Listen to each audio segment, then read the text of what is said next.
Bonjour à tous, aujourd'hui, après la remise en route de cette auto, je vais vous la présenter et on va aller l'essayer. Et vous allez voir que c'est une auto passionnante. Alors déjà parce qu'elle représente un symbole, une Aston Martin V12 boîte mécanique. C'est une voiture délicieusement Youngtimer de 99 et c'est les premiers V12 qui ont été installés sur Aston Martin, ce qui en fait aussi la petite particularité de cette voiture. Et on a des lignes délicieusement d'un coupé très 90. On a la bouche qui est tout à fait, la calandre qui est tout à fait identifiable. On a des gros anti-brouillard un petit peu élancés. On a une voiture qui est très élégante. Elle est d'un joli vert en plus presse d'époque. On rappelle l'année 99. Et ça développait quand même 420 chevaux, ce qui n'était pas rien pour l'époque. Et ça a bien vieilli, c'est très agréable à conduire. On fera un petit essai après pour vous la faire découvrir. Donc on a des jolies jambes, vous voyez, avec des décors un petit peu différents à l'arrière, qui lui donnent un côté plus trapu. Alors après c'est des années où, curieusement, ils avaient fait un petit peu une banque de pièces sur cette auto-là. On avait des pièces de provenance différentes. On a du Jaguar, on a du Ford, on a de l'américain. Mais l'auto est réussie, c'est le principal.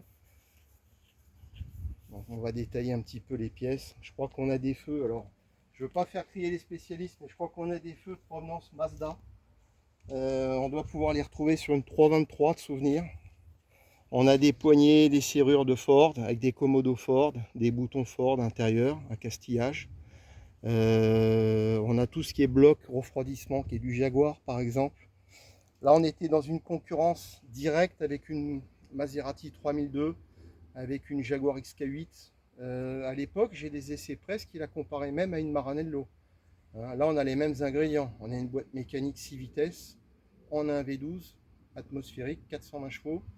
Et c'est vrai que pour avoir eu aussi une Maranello, on s'en rapproche. On a un agrément de conduite qui est assez proche. On n'a peut-être pas la hargne d'une Maranello, la sportivité, mais on a une belle GT V12. Donc ça, c'est pas mal. Après, on a plein de petits détails qui sont délicieux. Donc les logos Aston, les DB7 Vantage, les sorties d'échappement qui sont légèrement coupées, vous voyez, pour respecter la rondeur du pare-choc. Comme toute bonne anglaise qui se respecte, on a une antenne chromée électrique. Alors, ils avaient mis des petites touches quand même à l'anglaise, l'antenne, les poignées chromées, les boiseries, beaucoup de cuir, beaucoup de bois, donc ça c'est quand même très, très typique d'une anglaise. Alors on a des sièges quand même qui maintiennent énormément. C'est assez baquet, assez chic, assez confort. C'est vraiment un mélange à l'anglaise qui savent faire les Anglais. On a des places arrière que n'a pas une Maranello par exemple. Donc l'accès est quand même pas super pratique, hein. C'est une réelle 2+2. Par contre le dessin arrière est réussi, hein. On a déjà un bicolore vert et un beige très très clair. On a des montants de pavillon arrière en Alcantara. Enfin, c'est quand même une ambiance très très cosy, beaucoup de cuir, hein, une profusion de cuir. C'est lumineux. Donc on a vraiment tout le charme d'une anglaise. Voilà, hein, rappelons-le. Bon, bien sûr, on a un volant cuir. Tout est en cuir en fait, hein. Donc ça c'est cuir boiserie. C'est assez sympathique. Il y a encore 2-3 petites finitions à lui apporter à l'intérieur qui seront faites. La boiserie centrale a été commandée, on la changera. Mais bon, vous avez tableau de bord en cuir, pavillon, et montant de pare-brise Alcantara. Enfin, c'est quand même des matériaux luxueux. Ça correspond bien sûr au type d'auto, hein. Une Aston Martin était quand même une auto assez chère. Donc là, la mise en route, on embraye. Alors quand même, on va aller faire un tour. Ça, c'est le petit détail qui est délicieux pour moi. Le bouton pour démarrer. Alors là, je suis obligé un peu d'ouvrir la porte pour rendre le frein à main qui se situe à la gauche du siège. Et vous voyez, il s'enlève comme une anglaise. Ceux qui ont déjà eu des anglaises savent de quoi je parle. Ceux qui n'en ont pas eu, on lève, on appuie, on redescend, on l'accompagne. Et là, le frein à main est enlevé. Alors, on va mettre les ceintures et on va aller l'essayer. Alors, moi, je l'ai essayé, bien sûr, j'ai roulé même ce matin avec. Ce qui est tout de suite impressionnant sur cette auto là, c'est le couple du moteur. Déjà que vous le mettez en route, vous savez déjà qu'il y a un moteur, qu'il y a un gros moteur. Et le couple, on pourrait passer première 3, 3, 5, on pourrait passer 2 vitesses, enfin une vitesse à chaque fois, faire 2 en 2, tellement il y a de couple, tellement la voiture est généreuse en couple. C'est impressionnant.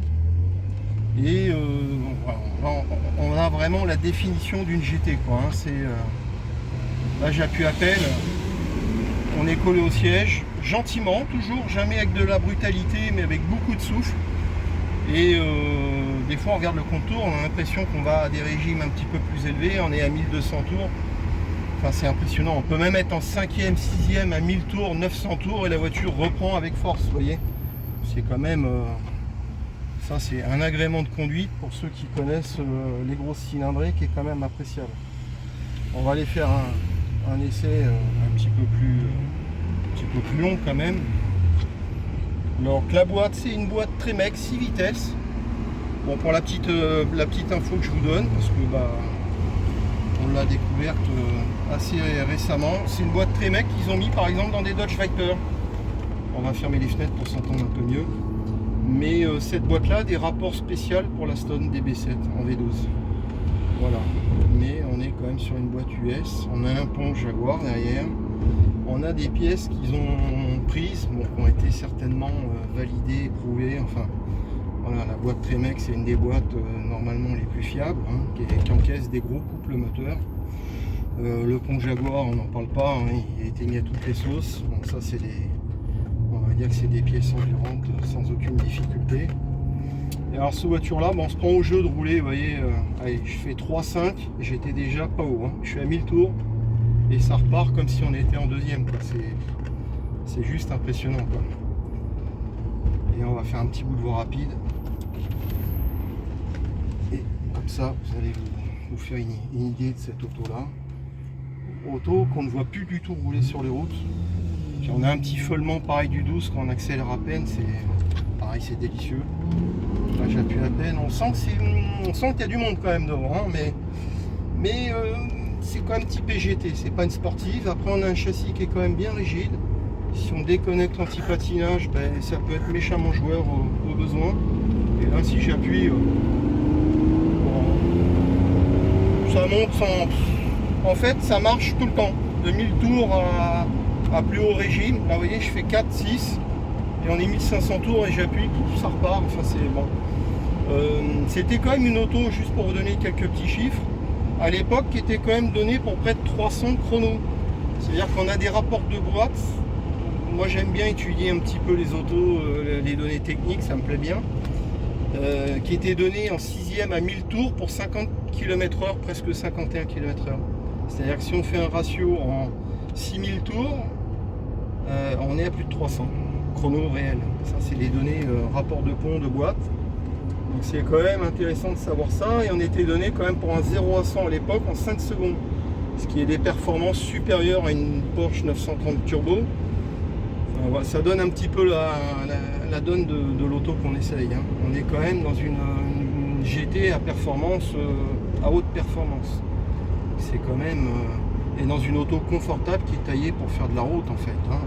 On pourrait rouler à mon avis, faire du cruising à 180-200. Bon, on ne dira pas si on l'a fait, mais c'est des autos qui sont faites pour, hein. Et dans le confort. On est vraiment dans des anglaises haut de gamme de l'époque. Et ça a quand même bien vieilli. Bon, on a quelques petites matières plastiques qui sont peut-être pas du plus bel effet, mais on a une qualité de finition qui est quand même bien là, bien présente. Et écoutez, c'était un essai qu'il fallait, je pense, vous faire découvrir. Et je vous dis à bientôt pour une nouvelle vidéo.